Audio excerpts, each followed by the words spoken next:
নতুন পেজ যারা খুলেছে তাদের জন্য this video is the most important video of this playlist. সেটা হচ্ছে আপনার নতুন বিজনেসের জন্য আপনি একদম স্ক্র্যাচ থেকে আপনার বাজেট কম কিন্তু কীভাবে করে আপনি একটা পেইড পারফরমেন্স মার্কেটিং প্ল্যান তৈরি করতে পারেন। আমাদের নেক্সট লিডার্সের প্লেলিস্টে আমরা সবসময় বলার চেষ্টা করেছি যে কীভাবে কম টাকায় অল্টারনেটিভ চ্যানেলে আপনার যদি বাজেট না থাকে সেই ক্ষেত্রে আপনি কীভাবে বেটার একটা প্ল্যান তৈরি করবেন বা কীভাবে অল্টারনেটিভ চ্যানেলগুলো ইউজ করবেন। বাট এই ভিডিওটা হচ্ছে সোললি ফোকাসড অন আপনার বাজেট কম কিন্তু সেই বাজেটের মধ্যেও আপনি কীভাবে করে একটা পারফরমেন্স মার্কেটিং প্ল্যান তৈরি করতে পারেন। ওকে, সো প্রথম কথা, আপনি একটা পেজ ক্রিয়েট করেছেন, সবচেয়ে ইম্পর্টেন্ট হচ্ছে how to create the page in right way. প্রথম ভুল যেটা আমি সবার মধ্যে করতে দেখি সেটা হচ্ছে পেজের ক্যাটাগরি সিলেক্ট করার সময় তিনটা ক্যাটাগরি সিলেক্ট করা যায়। এক হচ্ছে ধরেন কথার কথা, আপনি একটা ক্লাউড কিচেন, আপনি খাবার একটা জায়গাতে রান্না করে আপনি বিভিন্ন অফিসে সাপ্লাই করেন, ওইখানে যদি আপনি এন্টারটেনমেন্ট দিয়ে রাখেন, যদি স্পোর্টস দিয়ে রাখেন, ফেসবুক যখন আপনি অ্যাড চালাবেন না ওই ইন্টারেস্টের ক্ষেত্রে কিন্তু প্রপার লোকের কাছে আপনি পৌঁছাতে পারবেন না। হ্যাঁ, সো প্রথম কাজ হচ্ছে আপনি যখন পেজটা ক্রিয়েট করবেন বা এখন যদি ক্রিয়েট না করেন, ইফ ইউর সামওয়ান যে একটা পেজ ক্রিয়েট করে নতুন একটা বিজনেস করতে চাচ্ছেন, সবথেকে প্রথমে এইটা একদম মাথায় রাখতে হবে যে ক্যাটাগরির জন্য ভুল না যায়। হ্যাঁ, আপনি ক্লাউড কিচেনের জন্য কী দিতে পারেন, restaurant service, dining service, cloud kitchen এরকম অলরেডি আছে। তো দিস ইজ ভেরি ইম্পর্টেন্ট যে প্রথমে আপনি এই ভুলটা যেন না করেন। তারপরে একটা বড় প্রবলেম দেখা যায় যে আমরা শুধু ফেসবুক ভিত্তিক না, আমি যদি নর্মালিও বলি, জিএমভিতে অ্যাকাউন্ট থাকে না আমাদের, মানে গুগল মাই বিজনেস, যেটা এটা যে কত ইম্পর্টেন্ট ফর লেজিটিমেসি। আমাদের ধরেন আপনি একটা ছোটো বিজনেসই করছেন, কেউ যদি আপনার এই বিজনেসে সার্চ দেয়, আপনার যদি একটা গুগল মাই বিজনেস থাকে, ওইটা যে আপনার পরে যখন আপনি ওয়েবসাইট ক্রিয়েট করবেন এসইওতে দারুণ লেভেলের আপনাকে মানে দিবে, অ্যাডভান্টেজ দিবে। তা বাদেও কিন্তু আপনার যখন ডিএমভি থাকে, মানুষজন আপনার ফোন নাম্বার ওখান থেকে কালেক্ট করে ডিরেক্টলি আপনাকে কল দিবে। রেস্টুরেন্ট টাইপের বিজনেসের জন্য এটা তো অনেক ইম্পর্টেন্ট। আপনার যদি একটা মার্কেটিং এজেন্সি ধরেন, আপনার যদি জিএমভি করা থাকে প্রপারলি, মানুষজন ভাববে ওকে দিস মানে business has a proper legit place যেখানে গিয়ে আমি এদেরকে ধরতে পারবো। সো এটা অনেক ইম্পর্টেন্ট যদি আপনার থাকে আপনার, এবং ওই ম্যাপের যেই অ্যাড্রেসটা ওইটা যদি আপনার ফেসবুক পেজের সাথে আপনি কানেক্ট করিয়ে দেন, তখনও মানুষজন যখন ক্লিক করবে দেখবে ওকে এত ডিস্টেন্স ফ্রম মাই প্লেস। হ্যাঁ, এটা ইম্পর্টেন্ট। থার্ড হচ্ছে বায়ো লেখা। বায়োতে অনেক মানুষ এত বড় করে লিখে, ইটস নট মানে very ideal way of dealing with this situation. Bio হবে ছোট, পারলে বায়োতে আপনার ফোন নাম্বারটা আপনি দিতে পারেন যে okay we provide the best type of podcast microphone in of the town বা এরকম কিছু। তখন আমি মাইক্রোফোনে দিয়ে নিচে নাম্বারটা দিয়ে দেবো যে ডিরেক্টলি কেউ কারো যদি কুইকলি দরকার হয় কল দিয়ে যেন কথা বলতে পারে। এটা অনেক ইম্পর্টেন্ট। তারপর হচ্ছে বেশিরভাগ মানুষের ফেসবুক পেজের সাথে তাদের ইনস্টাগ্রাম, টিকটক, তারপর হচ্ছে এক্স বা অন্য যেই সব প্ল্যাটফর্মগুলো আছে এগুলো কানেক্টেড থাকে না। সেম গোস ফর অন্য প্ল্যাটফর্ম, অন্য প্ল্যাটফর্মেও কিন্তু এগুলো কাজ করে না। যেমন ধরেন ওয়েবসাইটের কথা যদি বলি, আপনার ওয়েবসাইটে যদি আপনার সোশ্যাল মিডিয়ার লিঙ্কসগুলো প্রপারলি কানেক্টেড না থাকে, ইন দ্যাট কেস কিন্তু আমার মতো মানুষ যারা বা ধরেন যারা হাই আর্নার আছে বা যারা high paid top 1% of your customer, তারা কিন্তু মোটামুটি বিশ্বাস করবে না। তাদের মাথায় কিন্তু একটু আসবে যে ওকে এত দামে একটা প্রোডাক্ট কিনবো বা এটা তো কিনবো, আসলে এটা কি আদৌ লিজিট বিজনেস কিনা। কারণ সবাই জানে যে একটা বিজনেস এখন ক্রিয়েট করা খুব ইজি। একটা পেজ ক্রিয়েট করে যে কোনো মানুষ একটা নর্মাল অ্যাড চালিয়ে দিয়ে কিন্তু শুরু করে দিতে পারতেছে। সো আপনাকে যদি ডিফারেন্সিয়েট করতে হয়, আমি পারফরমেন্স মার্কেটিংয়ের যে প্ল্যানগুলোর কথা বলেছিলাম, প্ল্যানের আগে আপনার এই ফিক্সেসগুলো করতে হবে। ওকে, ফিক্সেস ডান। এবার আমি কি করব, এবার আমি একটা জিনিস চিন্তা করবো যে আমার অ্যাটলিস্ট 30 ডেজ আমার অ্যাডগুলোকে রানিং রাখতে হবে। প্রথমে আমি মেটা অ্যাড নিয়েই বলি, কারণ বাংলাদেশের বেশিরভাগ বিজনেসের গুগল অ্যাডে প্রথমে ইনভেস্ট করার দরকার নেই। সো 30 দিনের একটা উইন্ডো ধরলাম। 30 দিনের উইন্ডোতে আমার চেষ্টা করতে হবে অ্যাটলিস্ট আমি ফেক লাইক করবো না, কিচ্ছু করবো না, আমার ফ্রেন্ড অবশ্যই ইনভাইট দিব তাদেরকে। তার সাথেও আমি একটা প্রপার ভিডিওতে, একটা হেডশট স্কোয়ার ডাইমেনশনের ভিডিওতে আমি প্রোডাক্টটা শোকেস করছি বা একটা মডেল প্রোডাক্টটা দেখাচ্ছে বা কোনোভাবে আমি প্রোডাক্টটার ভয়েস ওভার দিচ্ছি। ট্রাই টু ইউজ এআই যদি পারেন, যদি না হয় নর্মাল আমার মধ্যে এরকম একটা হেডশট ভিডিও করবেন বা রিলসের ডাইমেনশনে ভিডিও করবেন, করে ওইটাকে আপনি 3-4টা রকম ভিডিও করে সিবিও মানে ক্যাম্পেইন বাজেট অপটিমাইজেশন, যেটা মানে আপনি ক্যাম্পেইনে বাজেটটা দিয়ে ফেসবুকে বলছেন যে ওকে এখান থেকে যেই টার্গেটিংগুলো বা যেই আমি ভিডিওগুলো দিয়েছি, তোমার যেটা মনে হয় যে যেটা কাকে দেখানো উচিত, এটা তোমার যেভাবে মনে হয় যাকে দেখালে ভালো হবে তাদেরকে তুমি দেখাবা, দিয়ে লাইফ টাইম ক্যাম্পেইন চালাবেন। বাজেট দিবেন $30 বা $40 দিয়ে, প্রতিদিন $1 কাটলো, বাট এটা বেশি দিন ধরে চালাবেন।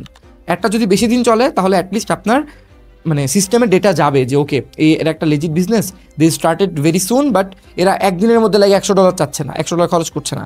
সো আস্তে আস্তে যখন স্পেন্ড করবেন দেখবেন লাইকও বাড়বে এবং মানুষ এটাকে ফেক লাইক মনে করবে না। ঠিক আছে, ফেক লাইক তো আপনি কখনোই কিনবেন না, বাট ইভেন ইফ আপনি এরকম কিছু চেষ্টা করেন, আপনি 30 দিনের একটা উইন্ডো ধরে একটা অ্যাড চালাবেন যেন প্রতিদিন এটা চলতে থাকেন। পারলে আপনি লাইফ টাইম বাজেটে চালাবেন, তাহলে আপনি যেই টাইমগুলোতে মানুষজন লাইক ঘুমানোর টাইম, ওই টাইমগুলোতে আপনি এক্সক্লুড করলে আপনার ওই একটু বাজেট আপনি কমাতে পারবেন। গেল, এবার কথা আসতে পারে যে ভাই একটা অ্যাওয়ারনেস ক্যাম্পেইন দেখছি, অ্যাওয়ারনেস ক্যাম্পেইন কি আমার ইউজ করা উচিত? না, ফেসবুকে আপনি অ্যাওয়ারনেস ক্যাম্পেইন ইউজ করবেন না আনটিল আপনার অনেক বেশি বাজেট, কোটি কোটি টাকা যদি মার্কেটিং বাজেট থাকে তাহলে আপনি ইউজ করতে পারেন, কারণ এটা চেষ্টা করে লো ট্রাফিকের কাছে যেতে। What do I mean by that? কথার কথা, আমি যদি আজকে চাল ডাল হই, চাল ডাল কিন্তু মোটামুটি ডিম, চাল ডাল, খাসির গোশত থেকে শুরু করে আপনার ঝাঁটা, ডায়াপার, এনিথিং ইউসে 14-15 হাজার প্রোডাক্ট বিক্রি করে। এটা একটা জেনারিক জিনিস। তো আমি যদি একটা ব্যাংক হই, আমি যদি আমার পলিসি বিক্রি করি, তখনও কিন্তু ব্যাংকের অ্যাকাউন্ট সবারই লাগে। কিন্তু ধরেন আমি স্পেসিফিক মেয়েদের হ্যান্ডমেড একটা ব্যাগ চায়না থেকে নিয়ে এসে বিক্রি করি, এটা কিন্তু সবাই কিনবে না। আমার সামনে ওই ব্যাগ আসলে কিন্তু আমার কোনো কাজেই লাগবে না, কারণ আমি ম্যারিডও না বা আমি মেয়েও না, আমার কিছুই লাগবে না। সো এই ধরনের প্রোডাক্ট যেটা একটু নিশড, বা ধরেন ডায়াপার বিক্রি করতেছেন, ডায়াপার কিন্তু একটু নিশড। সো এই টাইপের প্রোডাক্টের ক্ষেত্রে বা যেখানে একটা নিশ মার্কেট আছে আমার, বা সাবস্ক্রিপশন রিলেটেড কিছু আপনি বিক্রি করছেন, তখন কিন্তু আপনাকে অ্যাওয়ারনেস ক্যাম্পেইন চালায় আপনার কোনো লাভ নেই। লো ট্রাফিকের কাছে গেলে ওরা কনসিডারেশনে জীবনও আসবে না, ওখান থেকে জীবনও কিনবে না, আপনার বাজেটটা ওয়েস্ট হবে। চেষ্টা করেন ওইটা ভিডিও ভিউ ক্যাম্পেইনে চালাতে। বর্তমান টাইমে মেটাতে যদি আপনি অ্যাড চালান, ইভেন গুগলেও video is a must. UGC is a must. এবং আপনি যদি ফাউন্ডার হন এবং আপনি যদি কথা বলতে পারেন ক্যামেরার সামনে এসে আপনার প্রোডাক্ট দেখায়, ওটা তো আরও like plus point. So video create করবেন, ওই ভিডিও ভিউ ক্যাম্পেইন চালাবেন এবং চেষ্টা করবেন সিটিএ বাটন দেওয়ার, যে ওকে আমার ল্যান্ডিং পেজ আছে, এখান থেকে যারা যারা এটাকে পছন্দ করছেন just visit my landing page. এখন অনেকে বলবে যে না, আগে তো আমরা ট্রাফিক ক্যাম্পেইন চালাইতাম, মানুষজনকে ওয়েবসাইটে আনতাম। এটা এখন কেনই এত বেশি ভালো কাজ করবে না? কারণ ওয়েবসাইটে আপনার, যদি আমি অ্যাজিউম করছি যে আপনি নতুন বিজনেস ওনার হলে আপনার ওয়েবসাইটটা খুব হাই এন্ডের ওয়েবসাইট হবে না। সো এক্ষেত্রে যে আপনি ট্রাফিক ক্যাম্পেইনের জন্য অপটিমাইজ করলে, আপনার যদি ওই প্রপার লেভেলের সিআরও এক্সপার্ট না থাকে, ও যখন আপনার ওয়েবসাইটে যাবে ও বাউন্স করে চলে আসবে। বাউন্স করে চলে আসার কারণে আপনার এই বাজেটগুলো চলে যাবে। তার চেয়ে যদি ভিডিও ভিউ আপনি অবজেক্টিভ দেন, ও পুরো ভিডিওটা দেখলো, ওখান থেকে যদি ও পছন্দ করে, তখন সে যে সিটিএ বাটনে ক্লিক করবে। এবং তারপরে মেটাতে একটা মেট্রিক্স আছে, ইউনিক আউটবাউন্ড ক্লিক। সো আপনি কাস্টম রেঞ্জে যাবেন, যে ওখান থেকে ইউনিক আউটবাউন্ড মানে ক্লিকটাকে দিবেন, যে আপনি দেখতে পারবেন যে আপনার এই ভিডিও ভিউ থেকে কত মানুষ অ্যাকচুয়ালি ফেসবুক ছেড়ে আপনার ওয়েবসাইটে ল্যান্ড করেছে। তারপরে আপনি কোথায় যাবেন? গুগল অ্যানালিটিক্সে যে দেখবেন যে ওকে, এই টাইম ফ্রেমে এই স্পেসিফিক ইউটিএম প্যারামিটার্সের ইউআরএল থেকে কত মানুষ আমার ওয়েবসাইটে আসতেছে। যদি আউটবাউন্ড ক্লিকের মধ্যে এবং আপনার ওই ওয়েবসাইটের ভিজিটরের মধ্যে ডিফারেন্স অনেক বেশি থাকে, তার মানে এটা কাজ করতেছে না। তখন আপনি কোথায় যাবেন? অ্যানালিটিক্স থেকে বাউন্স রেট দেখবেন।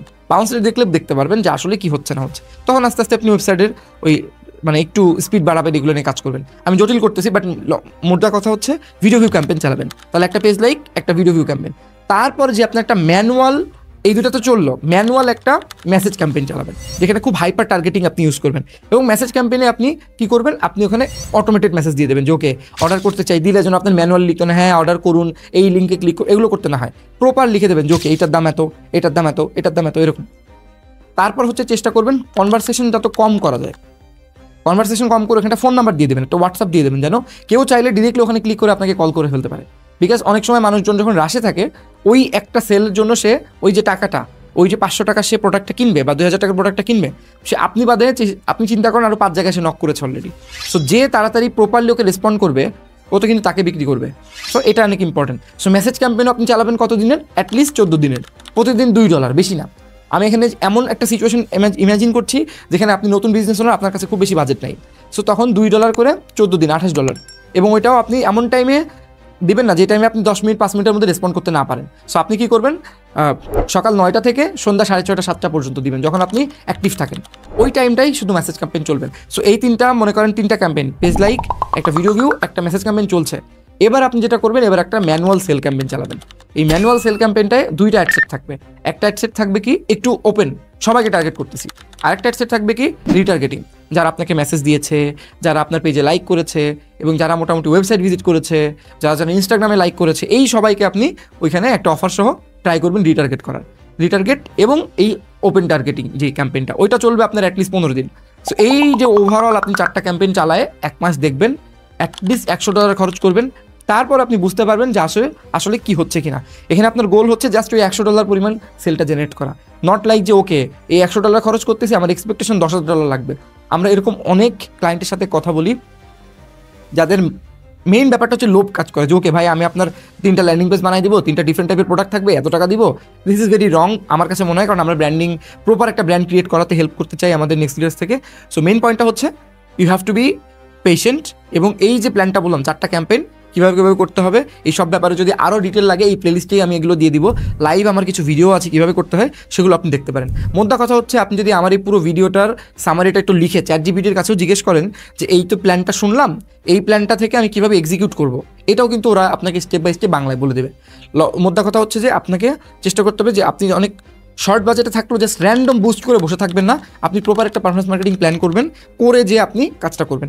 এখন এই সেম জিনিস যদি আপনি ধরেন আপনি নতুন একটা বিজনেসে আসছেন বাট আপনি রিয়েল এস্টেট ক্লায়েন্ট, তখন কী করবেন? তখন তো আপনাকে অবশ্যই বলবো যে গুগল অ্যাডেও আপনি একটা লিড জেনারেশন ক্যাম্পেইন চালান, মেটাতেও একটা চালান এবং এবি টেস্ট করতে থাকেন। সো ওইটার জন্য কিন্তু ডিফারেন্ট হবে। এবং আপনারা যদি এই টাইপের স্পেসিফিক নিশ মার্কেটের জন্য এরকম কেস স্টাডি বা এরকম আপনি ভিডিও, এরকম স্ট্র্যাটেজি রিলেটেড ভিডিও চান বা টেকনিক্যাল ইমপ্লিমেন্টেশনও চান, সেটাও আমাদেরকে কমেন্টে জানাতে পারেন, আমরা চেষ্টা করবো ওই ধরনের ভিডিও করতে। Thank you for watching.